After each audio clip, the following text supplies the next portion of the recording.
A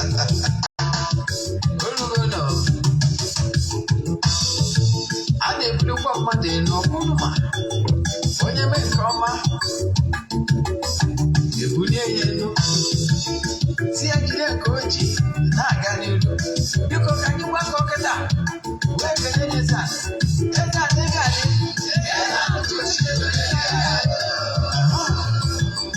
Eze-Ana Ugochi tubelu nwoke ọma na oraifite ị ga-adị.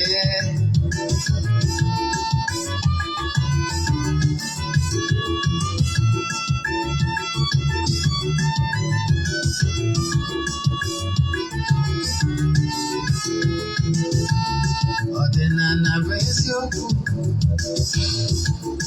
ọdịnala bụ ụzọ ndụ.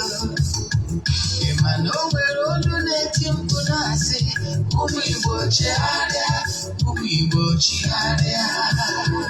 Kwa mbọsị ọ na-eti, n'ụtụtụ n'abalị ọ nọ na nkụzi. Eze-Ana Ugochi tubelu onye ọma na oraifite, onye mgbasa ozi ọma ọdịnala gaba n'ihu. Eze-Ana Ugochi tubelu onye ọma ga-eji eme ọnụ. Ọdịnala bụ ụzọ ndụ gaba n'ihu.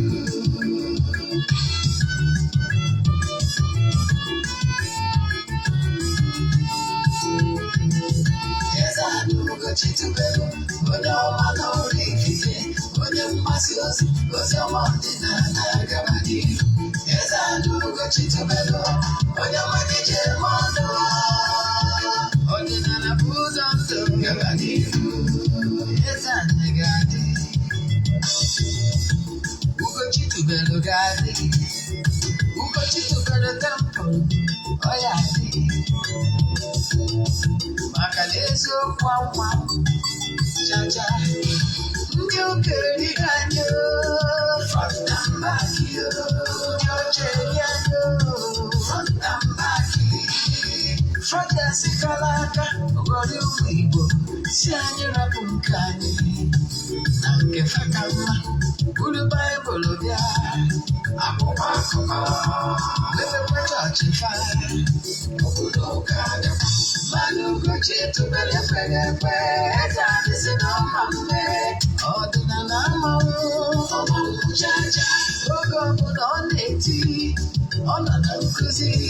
Chukwu abịa ma gbaa gị ume, ọdịnala ya dị. Ụtụtụ ọma na ụmụ ọdịnala Igbo, abịakwanụ m n'oge awa nke eziokwu, oge anyị ji awa eziokwu niile agba, nke ọ bụ m nwa bụ Ogbuefi Eze-Ana Ugochi tubelu na-anọ n'isi ya. Maka ndị ọ bụ tata bụ izizi ha na-afụ m na soshal midia, afọ mbụ Ogbuefi Eze-Ana Ugochi tubelu oraifite. Abụ m onye isi nchụaja na Ugochi tubelu ọdịnala tempụl. Anyị na-agba afa miri emi, rụkwazị ọrụ mmụọ dị iche iche. Abụkwazị m onye isi nchụaja na ọdịnala restoration prayer ministry, bụrụkwazị onye mgbasa ozi ọdịnala Igbo. You can call me an ọdịnala evangelist. I will answer. My mission is to help people live better life. N'ụbọchị taa n'oge awa nke eziokwu, isiokwu anyị ji bịa bụ consequence of Okeite. Bụ isiokwu Okeite na ajọ ọgwụ ndị ọzọ. Agbọrọ ya Okeite, agbọrọ ya nwunye ite, agbọrọ ya ada ite ma ụdị ọkpara ite, agbọrọ ya ibobo ma ọwa afọ ọsọkwasị kpọọ ya. Ụfọdụ in order to deceive some people nwere ike ịkpọ ya oke awele, mana na onye na-agwụ ya ma na-ajọ ọgwụ. Yes, ajọ ọgwụ ọ gwọrọ bụ ọgwụ maka ego. Mana gee ntị ma gee ntị ọma, mmeri oge gị mara mma akụwara gị ya mgbe anyị batara na ịgbalị ya bụ. Then ọkwa dị mkpa echefuna na aja anyị na-achụ kwa ọnwa nke ọnwa April ka na-aga n'iru. On the 19th anyị ga-achịkọta ya. Ndị niile sonye na ya bụ aja ga-enweta nchịkọta ya, ihe onyonyo nchịkọta ya. Ejegori m n'ụtụtụ aja kwubie okwu ma chụọ aja n'isi ndị niile sonyere anyị na ya bụ aja nke ọnwa.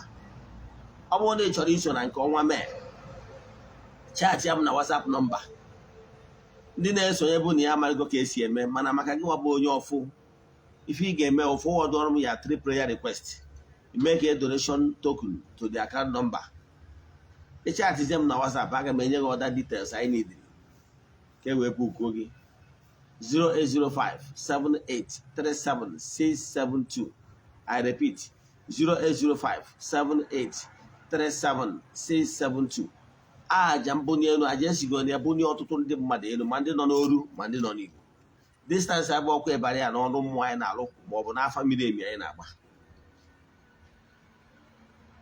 then ọhịa ị kwesịrị ịma anyị adịghị esi social media iwu ọrụ na social media for testimonies but I can tell you life will never remain the same ma ọ bụrụ na ibido so ebe na-acha a na-atụ aja yiri n'igwe yes there is benefit in group sacrifice yes then nke ọzọzi bụ ọ bụrụ na ị chọrọ ịwọchị ihe onyonyo Nollywood nke a na-eproduce nke mụ nwa bụ the executive producer bụrụ the script writer then my movies go to my YouTube channel ebe ị ga-awọchị nkụzi m ma ebe ị ga-awọchị my videos. This channel is mainly for videos and all the films that comes from Ugochi tubelu movie productions. They are true life stories. It's a part of evangelization n'ọdịnala Igbo. Yes. Ụzọ anyị si kwado isi wee nwee ka nkụzi ọdịnala Igbo wee ruo na nsọtụ niile. So, ọ bụrụ na ị na-alụ na any TV platform or whether cable like MultiChoice, Iroko, and rest of them, and you want to be in our videos, please chat me on WhatsApp. You understand? My intention bụ ka esi n'ụzọ dị etu a wee mee ka ya bụ nkụzi ọdịnala wee baa na ezinụlọ niile. Kebe eziokwu na we are into Nollywood to set a pace. We are setting pace setters. So we came with different to tell the true life stories of how things work and the true stand of ọdịnala Igbo. So ọ bụrụ na ị chọrọ ị na-alụ n'ụdị ebe dị etu a, we like to have a deal with you. Yes, my mission is to make sure that na onye ọbụla watching your movie, by so they will be able to save lives. Then, ka bụ ihe kwesịrị ịma. Then, ihe isiokwu anyị ji bịa n'ụbọchị tata. Echefukwana na anyị na-ebuild the epic Nollywood village, epic village, yes. Ebe anyị ga-anọ wee na-shoot epic movies. Yes. So, and I will our WhatsApp group of all the people in our academy. I use when I act movies. Yes. So, anyone is interested, chat on the WhatsApp. You know, close by. Yes. So, guys, back on issue kwa ijibia. Issue kwa ijibia tata we life changing one. Ma ọ bụrụ na ị gee ntị nke ọma. Mma like ntiwarụ aka oyibo nsugbe. Maka na a na-eme nwa anwụ na nwa anwụ na anwụ asị m nwa anwụ kerere. Na mma agwa gị eziokwu etu ihe si wee dị. Isiokwu anyị bụ the consequence of Okeite. Mana mma ebe ụdọ kụwagododo ihe bụ Okeite. Then I will buy na the consequence. My brother, my sister. Nke bụ eziokwu ka mma agwa gị. Maka na echiri m nzara mma agwa nke bụ eziokwu. Nke bụ eziokwu bụ na Okeite bụ nnukwu ọgwụ agwụrụ gbosie ya ike maka ego. Ụdị a na-agwọ na agbụrụ a bụ maka ego. E nwekwara ndị agwọrọ n'ụdị dị iche iche maka oke ibubo nke eji eme mmọnwụ, nke eji ebute ike. Ihe niile abụ oke ọgwụ agwọrọ, ha niile nọ ndị family called Okeite.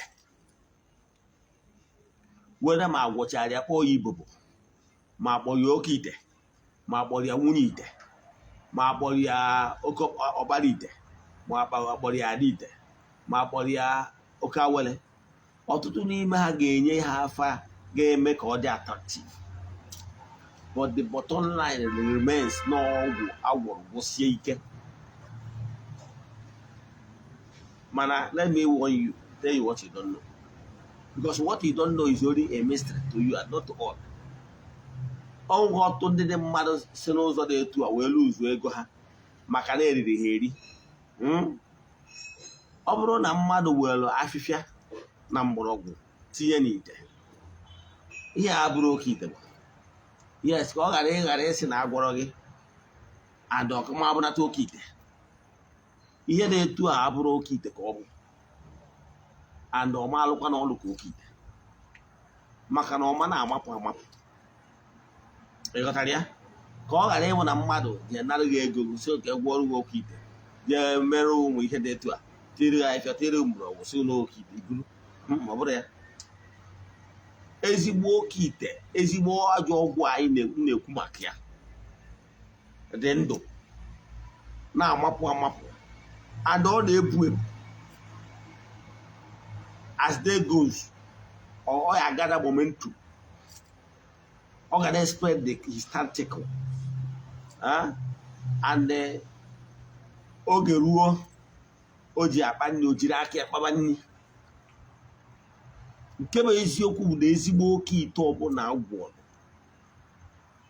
nwere ajọ anụmanụ dị n'ime ya. Then enwekwaziri pasị mmadụ dị n'ime ya. As long as na onye agwọrọ ezigbo oke ite, ọ ga na-amapụ amapụ mana ihe eso ya. Ịghọtara ya? Nke bụ eziokwu bụ na ezigbo oke ite na-eri mmadụ, weda ma ịma maọbụ na ịmara. Ọ na-ebute many things. Ezigbo oke ite na-ewe nwa. Ezigbo oke ite na-ewe nwa. Enwere ike ọnọgide mmadụ agbabiri nwụrụ. Enwere ike anọgide mmadụ nwunye ga-enwe miscarriage. Enwere ike anọgide ọnwụ ike adị. Oke ite na-agbakwa ala. Ihe ọ na-eme onye abụrụ ihe ọ na-eme ibi ya. Even dibịa ụfọdụ na-agwụ ya amụrụchazi exactly etu ọ ga-esi wee kpa ike. Ịghọtara ya? Mana nke ọzọ nchọkwara ịkọwalụ gị bụ, ọ bụrụkwa taata ka oke ite bidoro. Ọ bụrụkwa taa ka ihipụtanize mmadụ. Gịnị bụ oke ite? Ọgwụ a gwọrọ gwọsie ya ike bụ ka o nwee the ability to hypnotize somebody. Ịghọtara ya? To hypnotize somebody, ka onye agharizi iji sense ya. Ụfọdụ nwere ike agwọsie ọgwụ ike, nwere ike kpọọ ya they must pay. Ụfọdụ nwere maintenance a na-akpụ ya. Mana the important thing of that ọgwụ na-eme bụ na ọ ga-ehypnotize another fellow human being to do the bidding and do bute. Ọchacha bute, ọchacha si bute. Ịghọtara ya? Ọnya ka o ji very dangerous. You try to step on other people's toes in order to stand erect as a local tree. Adịa ma aka. Oke ọgwụ a na-ekwu maka ya kpara ike. Ọ bụrụ taa ihe dị wee anụma maka ya bụ maka na social media dị. Mana oge social media dịrị, ọ dịbụ uri, mana adị ekwute ya ekwute.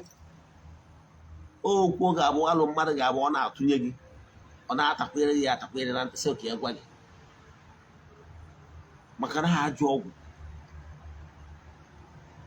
Ịghọtara ya?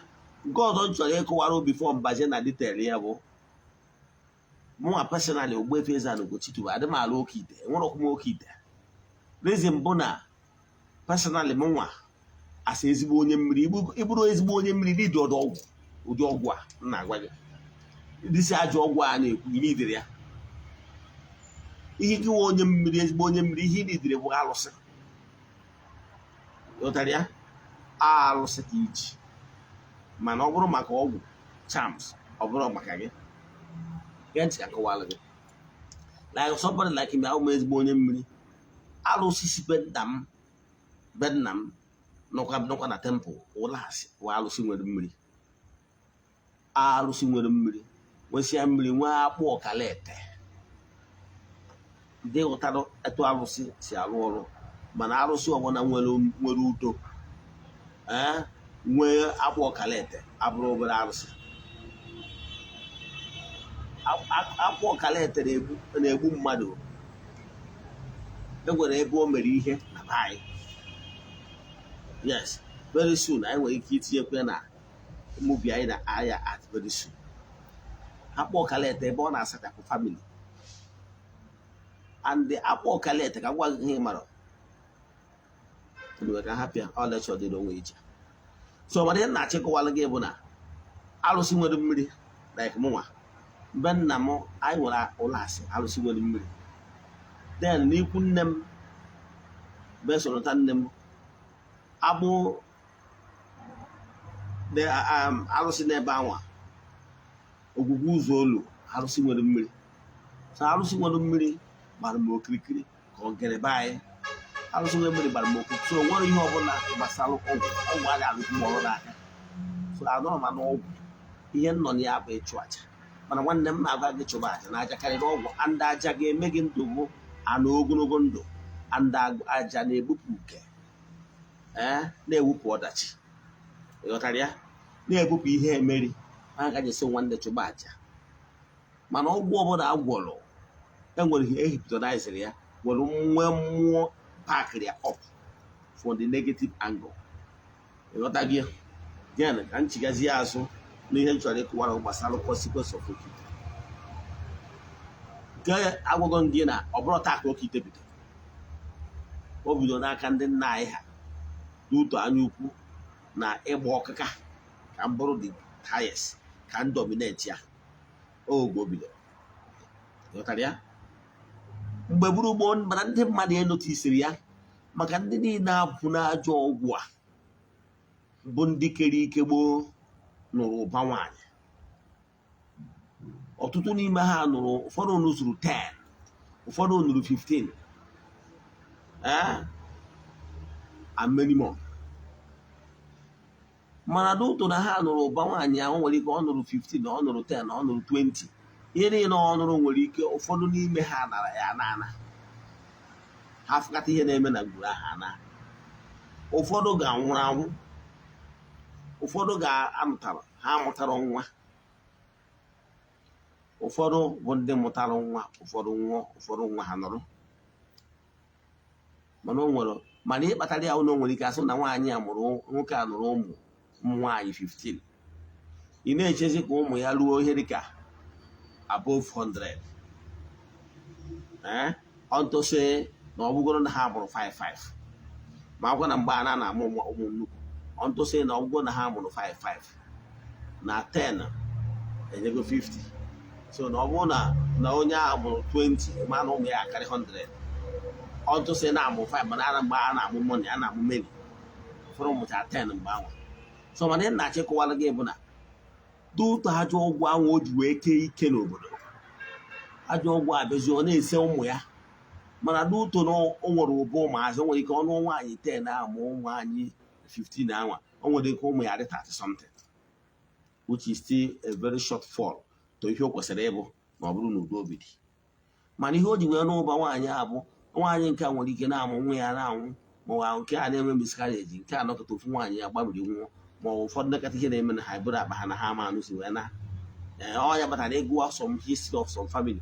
Agwaghị na great grandfather ha nụrụ ụba nwaanyị, mana enyechara akaụntụ of nwaanyị niile ahụ ọnụ, because nwaanyị niile ahụ ọnụ does not translate to plenty ụmụaka na family. Ha nụrụ ụdị a maka na ha ama na ha kere aja ike. So ọgwụ a na-ewegoro mmadụ akanwụkwa enough ga-adịkwanụ. Ịghọtara ya? Nke a bụ ofu.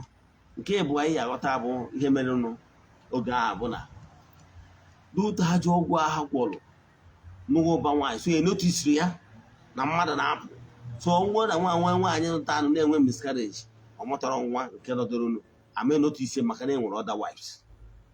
Ha mere ihe ndị a to cover up. Mana n'ụwa kịta a na-anụ ofu ije gwuo ajọ ọgwụ anwa ọ daa gị n'isi maka na ofu ahụ na ofu ahụ ị nwere ka a ga-esi na-eme ihe niile. Ịghọtara ya?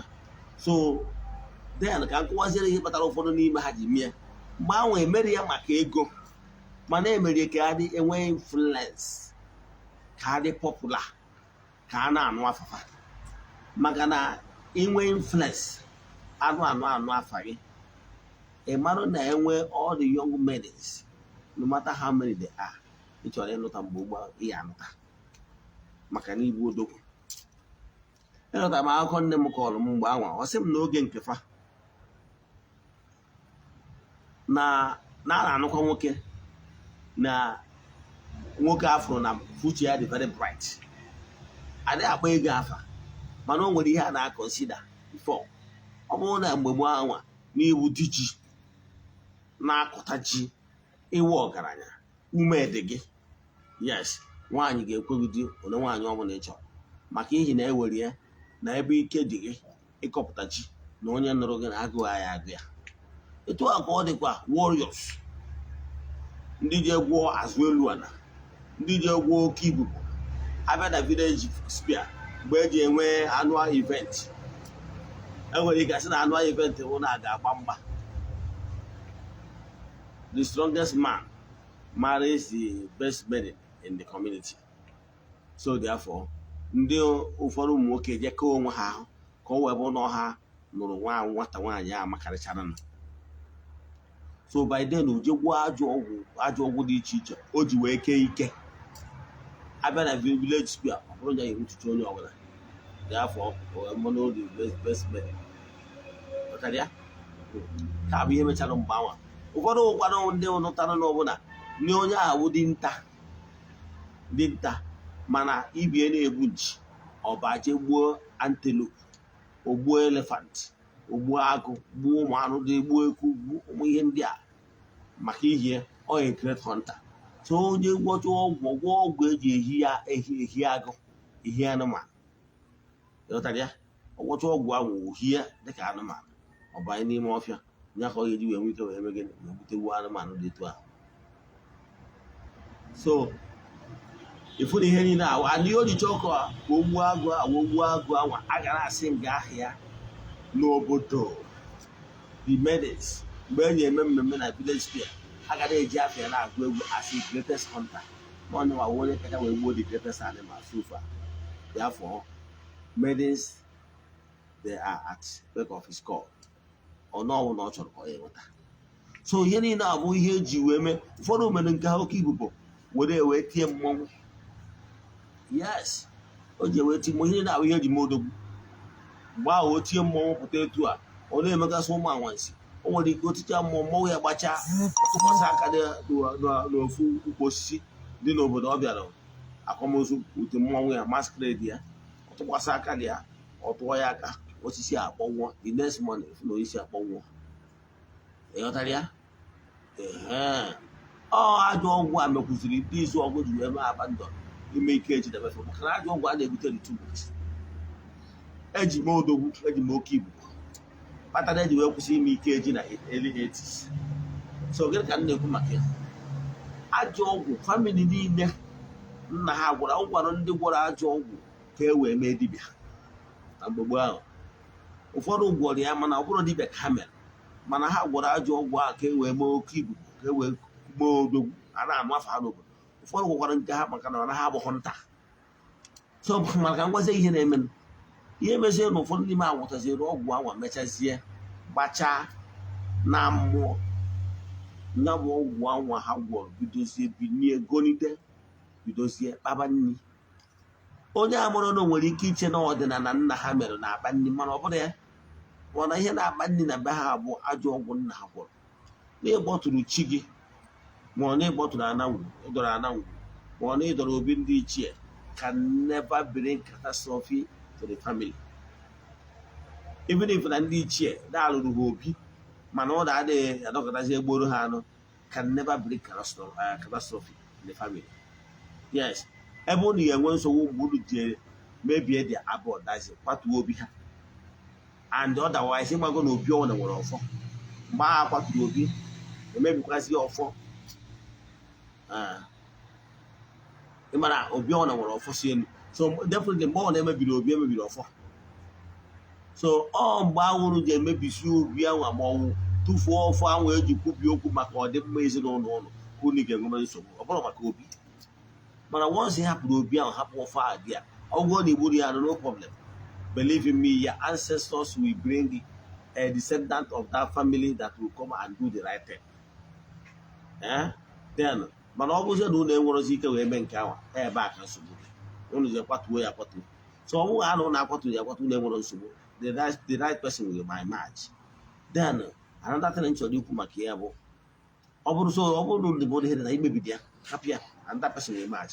Then finally before I round up bụ mana ihe na-enye nso family si na-ata ahụhụ family agwọrọ ajọ ọgwụ a ga na-ewetaziri ha ọnwụ ike. Ajọ ọgwụ a nwere ike iweta ha amụtaghị nwa. Ajọ ọgwụ a nwere ike iweta inwe asidenti ma ọ bụ anọkọta etu nwa obere nwa gbabiri kwụrụ. Ajọ ọgwụ a ga na-ebute eweta funny things maka ajọ ọgwụ.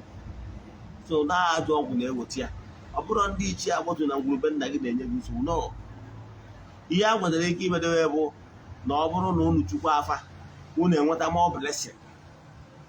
The only thing ndị ichie na ya bụ na ọ bụrụ na ihe ọgbụtọrọgbụ dị na be ụnụ ndị ichie ma ọ bụ ihe ndị ọrụ dị na be ụnụ mana ụnụ anaghị echukwu ya, the blessing so onye kene sọnị ekene ya amaghị eru ụnụ aka.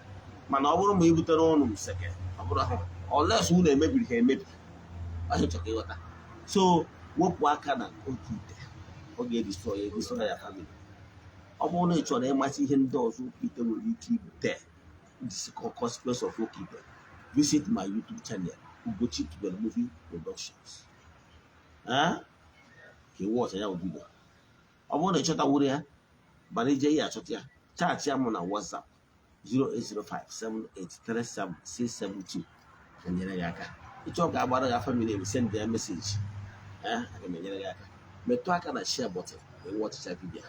And echefukwana, watching this movie Consequence of Okeite, it's a must watch for every home.